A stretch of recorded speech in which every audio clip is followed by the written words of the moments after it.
Well, good evening. Thank you. Good evening and welcome. My name is David Lehman, and I am a very happy man, as anyone would be who has just spent a year collaborating with Amy Gersler and having this book, The Best American Poetry 2010, to show for our efforts. This is the 7th consecutive year that the New School Writing Program has sponsored our fall launch reading in this historic hall. I thank Robert Polito, the program's director, and want also to single out my editor at Scribner, Alexis Gargagliano, and her team. The Best American Poetry, now in its 23rd edition, has the good fortune to have had one loyal publisher for its entire run. I want to acknowledge also Stephanie Patrick, Lori Lynn Turner, and Leah Iannone for helping me organize tonight's reading. As the series editor of the Best American Poetry, I am in the precise position of the protagonist of Nicholson Baker's novel, The Anthologist, who is an editor facing the deadline for an introductory essay. Quote, "How many people read introductions to poetry anthologies anyway?" he wonders. Answering, "I do, but I'm not normal. I can relate." But then, from one point of view, none of us here is normal, if by that word we signify a bland conformity to the latest technological advance, and if our image of normal Americans is based on the clowns that masquerade as grown-ups in TV commercials. No, we're not normal. We love poetry. We love something that has no material value, will do nothing to heighten our status, and seems a carryover from a vanished age.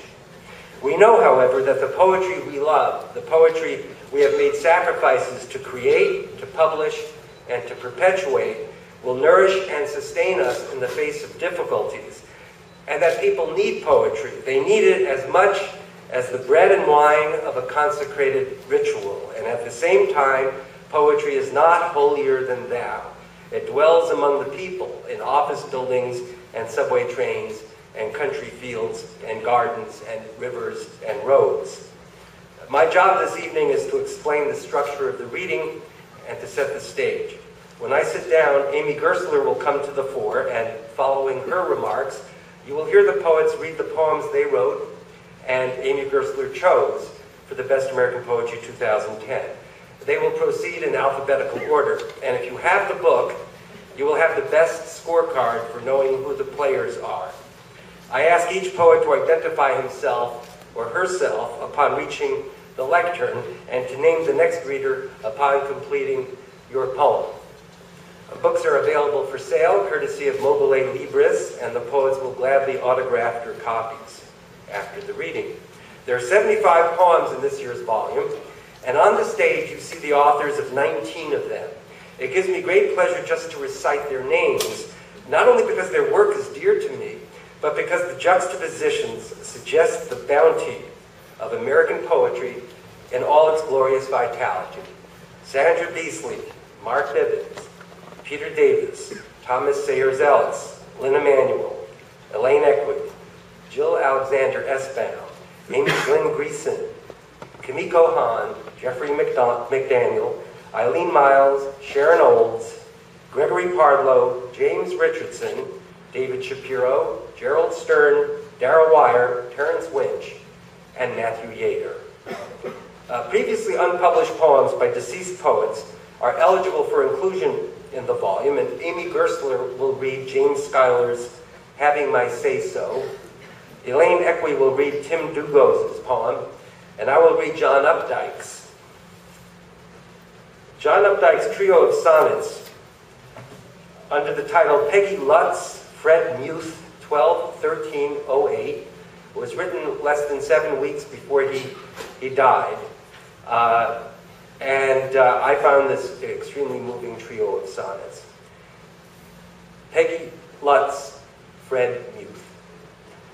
They've been in my fiction, both now dead.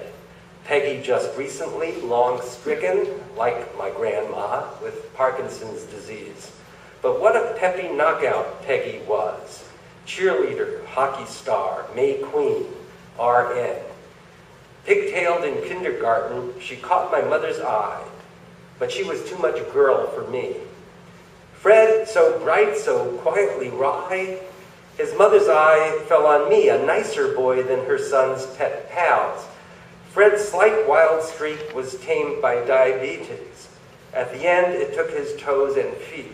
Last time we met, his walk rolled wildly, fetching my coat. With health, he might have soared. As was, he taught me smarts. Dear friends of childhood, classmates, thank you, scant 100 of you, for providing a sufficiency of human types. Beauty, bully, hanger-on, natural, twin, and fatso. All a writer needs, all there in Shillington. It's trolley cars and little factories, cornfields and trees, leaf, fires, snowflakes, pumpkins, valentines. To think of you brings tears less caustic than those the thought of death brings. Perhaps we meet our heaven at the start and not the end of life. Even then were tears and fear and struggle, but the town itself draped in plain glory the passing days. The town forgave me for existing. It included me in Christmas carols, songfests, though I sang poorly, at the Shillington, the local movie house. My father stood in back, too restless to sit, but everybody knew his name and mine. In turn, I knew my granddad and the overalled town crew. I've written these before, these modest facts, but their meaning has no bottom in my mind. The fragments in their jiggled scope collide to form more sacred windows. I had to move to beautiful New England, its triple-deckers, whited churches, unplowed streets, to learn how drear and deadly life can be. And now I yield the stage to a wonderful poet and a generous reader of poetry, an editor of rare acumen and taste, my friend, Amy Gersler.